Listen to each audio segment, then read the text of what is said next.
We're so happy you're here because I think a lot of people have, oh, what's nice? Oh, it's the clicker. Oh my gosh. How does this work, JT? You're so fancy. Oh, the green button. Oh gosh. Okay, here we go. Alrighty, so this is really thrilling because I think a lot of us have very fond memories of that wonderful parade that we all got to see at EPCOT. So They've seen Tapestry in person. Who's the people out there? Look at that. Awesome. Thank you. Hi, everybody. So I thought we would start out. First, we have the people behind the actual attraction. JT, do you want to kind of go over who we have? No, this is your part. Okay, this is my part. Well, first of all, we have Gavin Greenaway, who did the music as well, too, right? I had the opportunity to meet him at the opening. There was a party. We were all done running the parade. They were all off having a party. But we had the opportunity to meet him, and then again at the 20th reunion. And he's just so humble and genuine. And he's like, I just wrote some music. And I'm like, excuse me? It was way more than just writing music. Way more than just writing some music, yeah. Well, and for the 20th, when he was there, he was more exciting to see us. We were all fanboying, fangirling about it, but he was excited to see us and so humble that he brought it to life, which was amazing. Will, do you want to go down the line? Because you met everybody with us, so I'll let you go ahead. And of course, in the middle we have Gary, and Gary Pittman was our show director, the concept man behind it all. He was great. Another just brilliant human being that the stuff that comes out of his mind is, where did that come from, right? And then of course Gavin, Gavin Greenway. And then Michael Curry, who was our puppet designer, which another brilliant man. He actually came in and spoke to us via Zoom at our 25th reunion we had last year. And he is just brilliant. And what was cool though, we found out at the 20th reunion, so Gavin, we all thought for years it was just a made up language. And they actually told us, they didn't tell anyone, but at our 20th reunion, there's about 300 of us there, and we were all Atlantic Dance Hall, and they actually told us what Elah means. And it means be grateful. And that's what we were singing every night on Parade Route was be grateful. That is what that language meant, which was, of course, we all started crying. It was perfect for what we were doing, because yeah. it formed a family. And we were just so grateful and so happy to be there. So many of us had wanted an opportunity like that, and that's what the parade gave to us. So let's talk about what Tapestry of Nations was and what the theme was behind it was. So we have this beautiful picture of a lot of the puppets, but tell me a little bit about what you were told that the parade was going to, what story it was going to tell. I remember that it was loosely based on Carnival in Brazil, and the original intention was that people would just sort of be in and among these puppets as they were working their way down the parade route. And as one of the parade managers, I'm horrified to think about people weaving in and out of these floats and puppets and imagining all of the ways that that could go sideways very quickly. And so those of us who had run parades previously were like, that's an amazing idea. What if we let the puppets dance with them in certain places, but you know, our operations friends are going to want us to keep people to the sides as much as possible. And so taking that creative genius and this idea that they had and turning it into something that we could run every day in a theme park, that's sort of where we came in. But it was sort of fascinating to see that transition and how it evolved. So we're going to take a look at some of the sketches and of the actual puppets themselves. So you guys can claim who you got to play too. So and tell us a little bit about their names. So here's the first one.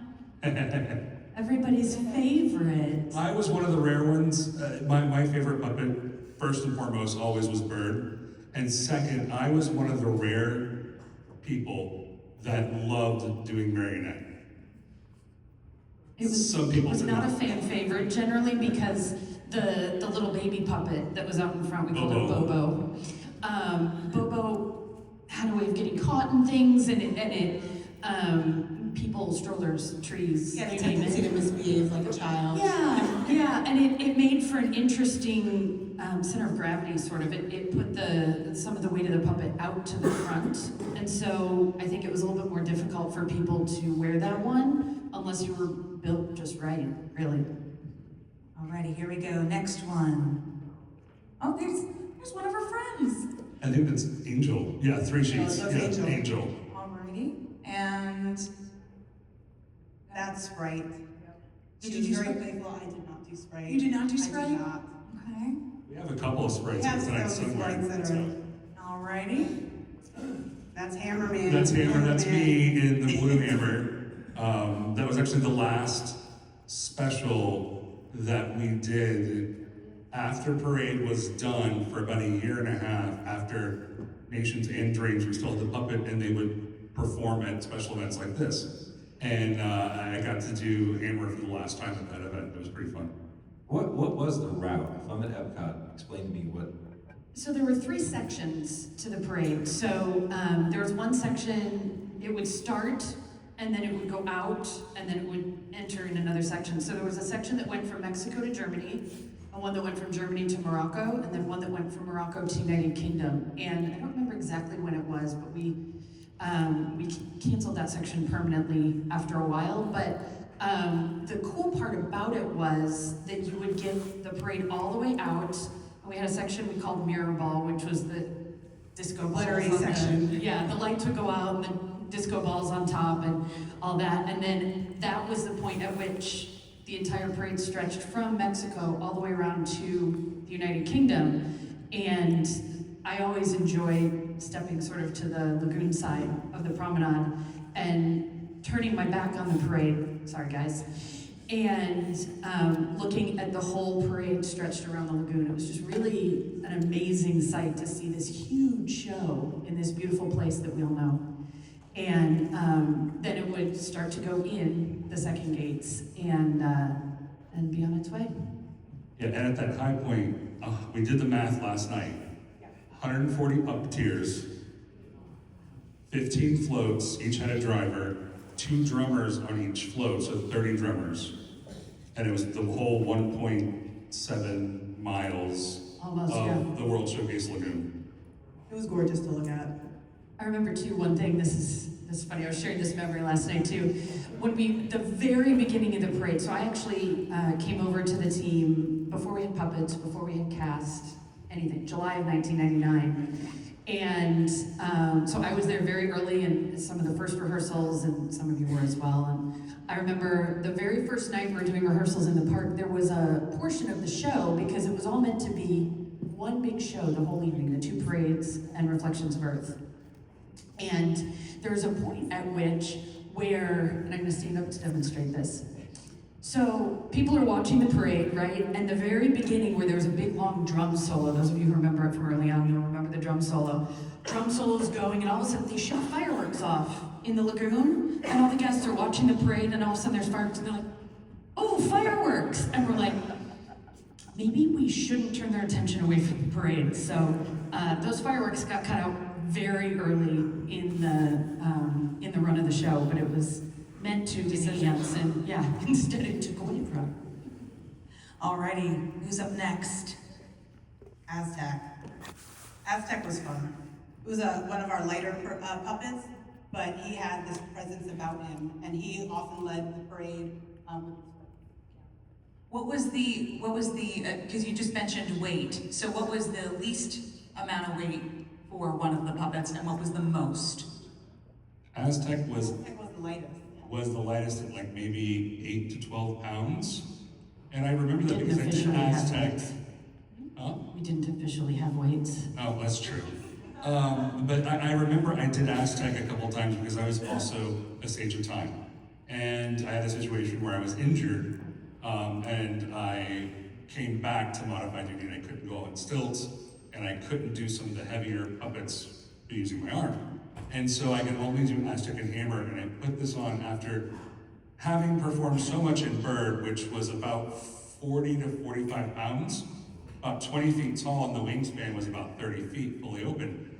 After doing this, and I put this on, and I'm like, right? And I'm doing like, this is cool. And I'm touching the nose to the ground, and of course that one at the end would yell at us. But it was a lot of fun. But that one was the lightest of all, and all of our Aztecs had so much fun. Alrighty, let's see, who's up next? There's your bird. And so that's the bird. So bird and hammers were often together. Birds were just amazing, and we were, as we would say, we're flocking great. Because we were a flock, and we had so much fun. We were always in smack dab in the middle of the parade. And we were the most wind sensitive with the sprites. And what was interesting was sometimes we would modify the parade, which meant that birds and sprites went down. And then we would get pulled into another puppet for whatever reason was available on a rack, so we still had a full parade, but they would down birds and sprites first for wind before downing the entire parade. And oftentimes, as Ames said, we would download or down the Morocco to UK pass because of those bridges had a lot of wind issues on them. Alrighty. Discman, Yeah. you did disc a lot. I did disc a lot. He was very playful, was not very heavy to wear, was very fun, had a lot of movement to it. Was just great to play around in the crowd and have like the kids play along with him. He was And when we went to Dreams, it was interesting. They took for Discman and Hammer, right? Disc and Hammer, they called them clown puppets. So we would put all the birds in one section with a disc at the beginning and a hammer at the end. And they got to, and everyone in Dreams would fight about being clown puppet because they got to be a clown. So that meant that they could change positions in parade route. They could go and sit down on a bench next to a guest and clap along and watch the parade, sit there. They could skip all around. They just had to get back to their original position for Mirrorball section and then to go in the gate, which was interesting, and they had a lot of fun. They got caught in trees a lot. that is true. Yes, they did. Ready, here's another angle. There's the Sage of Time. There's my boy Sage, yep. So who is the Sage of Time? He is, it is his story, right? He walks the earth every 1,000 years, and he walked it once, and everything was great, and the world was lovely, and the world was a circle, and the world was complete. 1,000 years passed, he comes back, and he sees that all of the nations of the world are striving, fighting, having issues, and he's very disappointed. And so the circle was broken, the world was incomplete. And then for 2000, he is coming on to watch again, and he is seeing the progress. He is seeing the world come together with a hope for the new millennium. We're trying to fix our problems. We're trying to get past all of the differences that we have. And he narrates the story.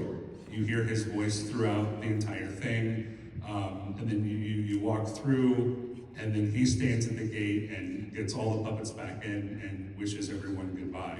And so that is what his entire message is all about, and what the story comes down to. So much so that our passes were named Unity and Diversity. Yes. What you did Unity and Diversity, right? Because you were opening. So you want to explain that one? So, which one was first? Was it Unity? Unity was first. Yeah. We had all of the puppets all in a line. Oh no, So- Diversity was first. Because it was all, Don't I'm mind sorry. us. It's The been gist of 25 it years. is, 25 the years. gist of it is we, and Just this talk was amongst early on yourselves. too, that we ended pretty quickly.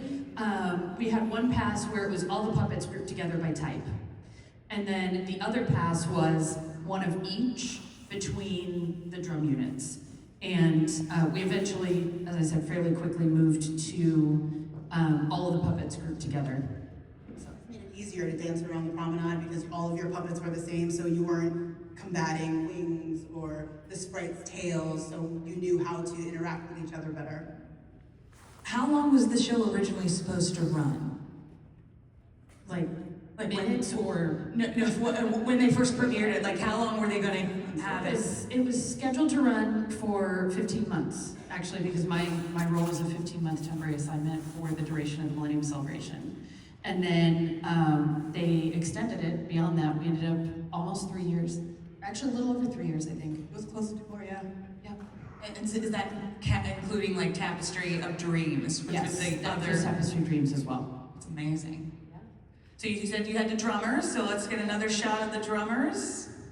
And Those units rotated as they were drumming, so they kept on beat, and each time a new drum head came up, they just like adjusted their positioning. It was amazing. that was I really was like, I want to do that job.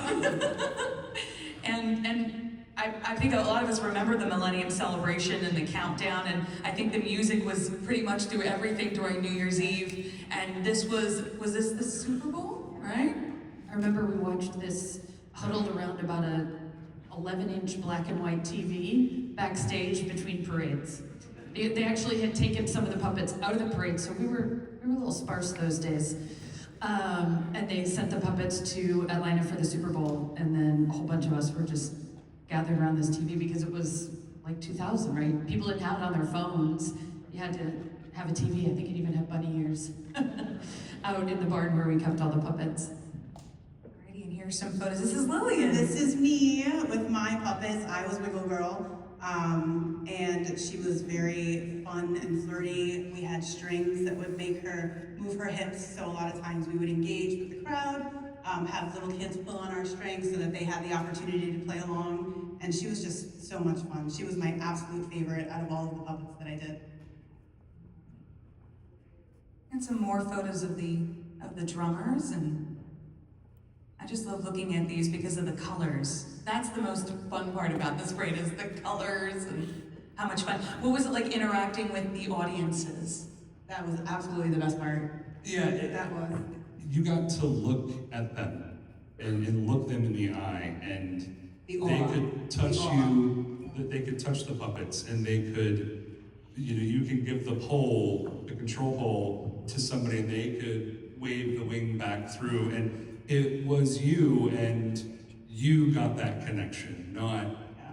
Draping your wing over so that the fabric just touches their heads as you go by, the faces, it was just, yeah. It had an element of interaction that I think other Disney parades, at least to that point, hadn't really had. You know, and it sort of broke that fourth wall in a way and let guests feel like they were a part of it. They'd bring them out and dance and things like that. So I think the other thing is like we as guests probably saw ourselves in you, and we were like, we could do this too. in our staging specialist, Mary, one of the things that she said, and what was very different for Tapestry, as opposed to any other entertainment offering on property, was that they needed all different types. We needed different bodies, we needed different genders, different heights, different abilities.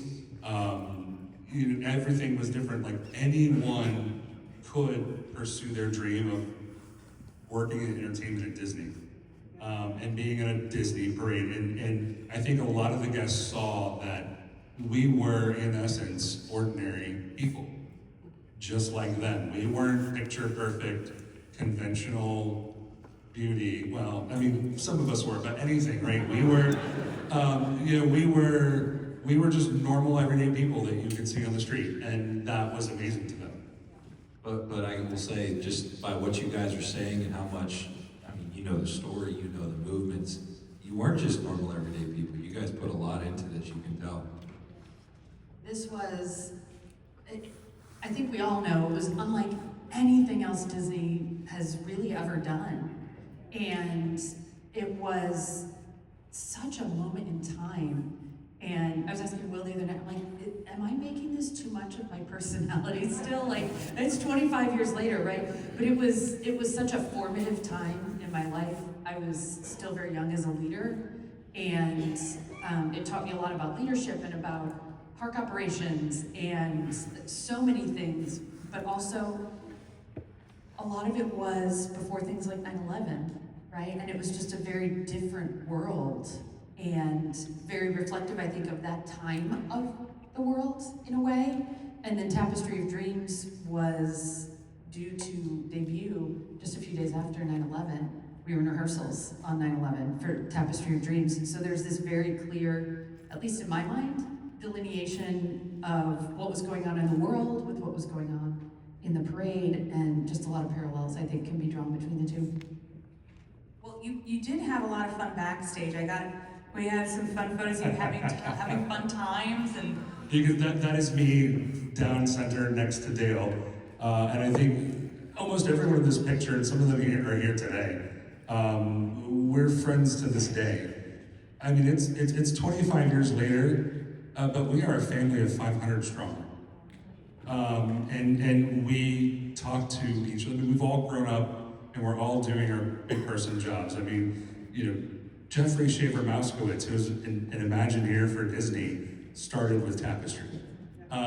You've got people who are doctors and lawyers and, you know, across the board, but we come together and we had our 20th reunion in 19, our 25th last year. We formed this group that we are doing things to kind of preserve this and to remember it and help each other out, and it's just, they are my best friends. And, you know, I'm lucky enough that I'm actually getting married to one of my best friends who just happened to be my manager back in the day and is sitting right over there. That just goes to show like how we have maintained these ties to this day. Yeah, it's definitely family. One of our own put it best that even our children are growing up learning about each other, learning about the parade, hanging out with each other. You know, these are kids that are now in their 20s, and it's because of our... They're not that old. No. He's the 25th. I think everybody knows. And it's just like we were talking earlier. We used to have monthly Zoom calls with each other, and we would be on for hours, just talking and just hanging out with each other, sitting at the kitchen table in various states. One of our good friends travels the world, and he still makes time to come for us. So it's just something that hasn't ever been replicated, and I don't think ever could be. If you could give one word to the entire experience, what's that one word that you would think of? Grateful.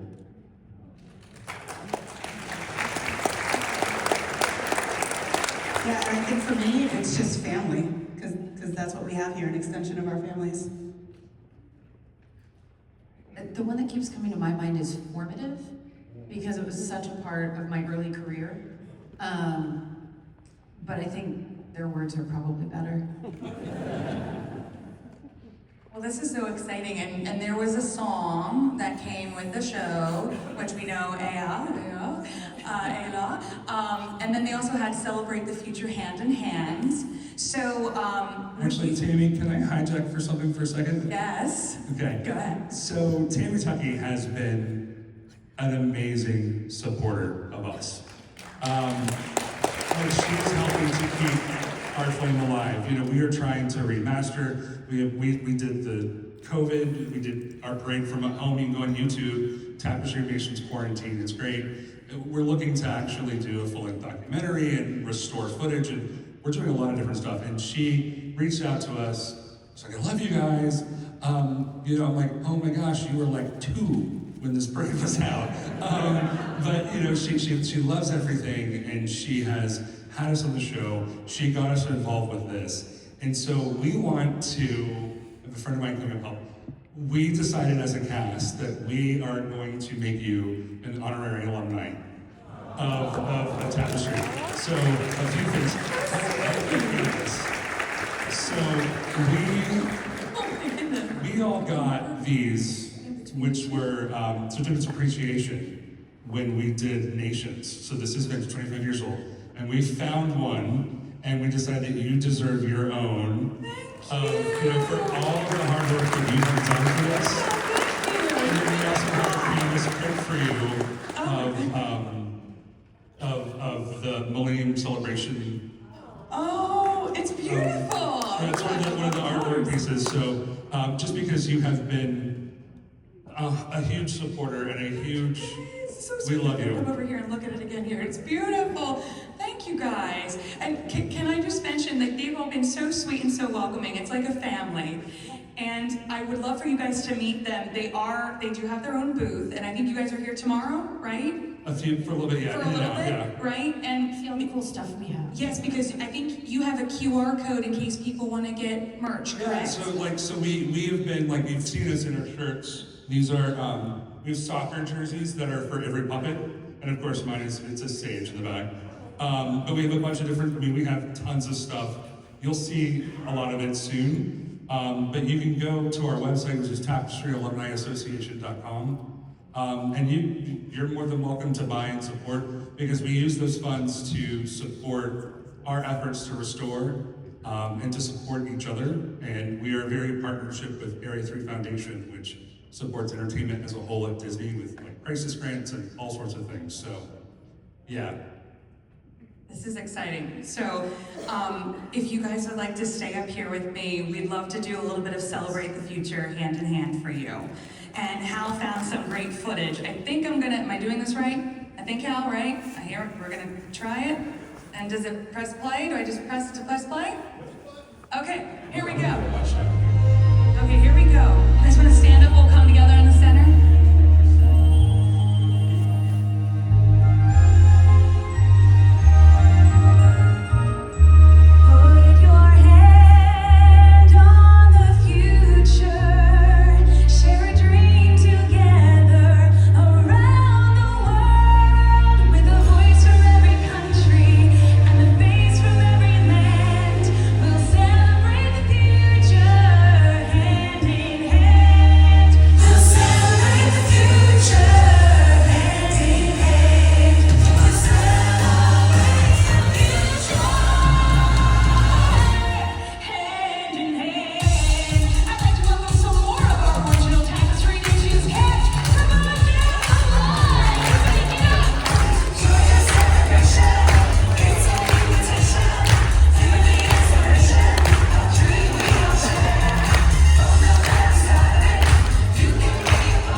Stage, our retro WDW guys, come on up.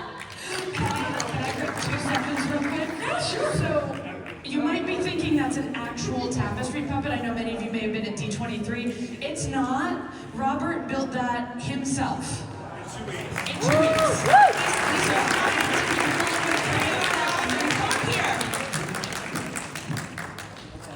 How long did it take you to make it? About 2 weeks. But that's including delivery time. I was worried about the spine, and I was correct on that today. But that will be fixed. He's gonna get a new spine. He's gonna go into surgery when he gets back to Pennsylvania. We'll relocate it. So, and then and a new harness. We actually had a type of parachute pack of the original puppet. So it actually had a grip, so we would back up, and then our techs would lock it into place. It was kind of hard to reproduce that. I can't find an empty parachute pack, so I had to use a pesticide sprayer. Intervention at its finest. Yes. It's beautiful. That's beautiful. Thank you for coming.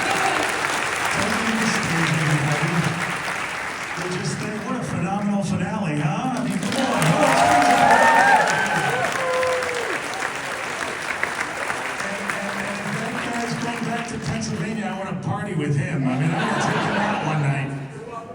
Absolutely. One announcement before you go, because we were told, make sure in the morning and when you come back tonight, you have your lanyards, because your lanyard is your ticket to breakfast in the morning. So we will see you in 2 hours and 15 minutes for the pre-roll, right? Go enjoy your dinner.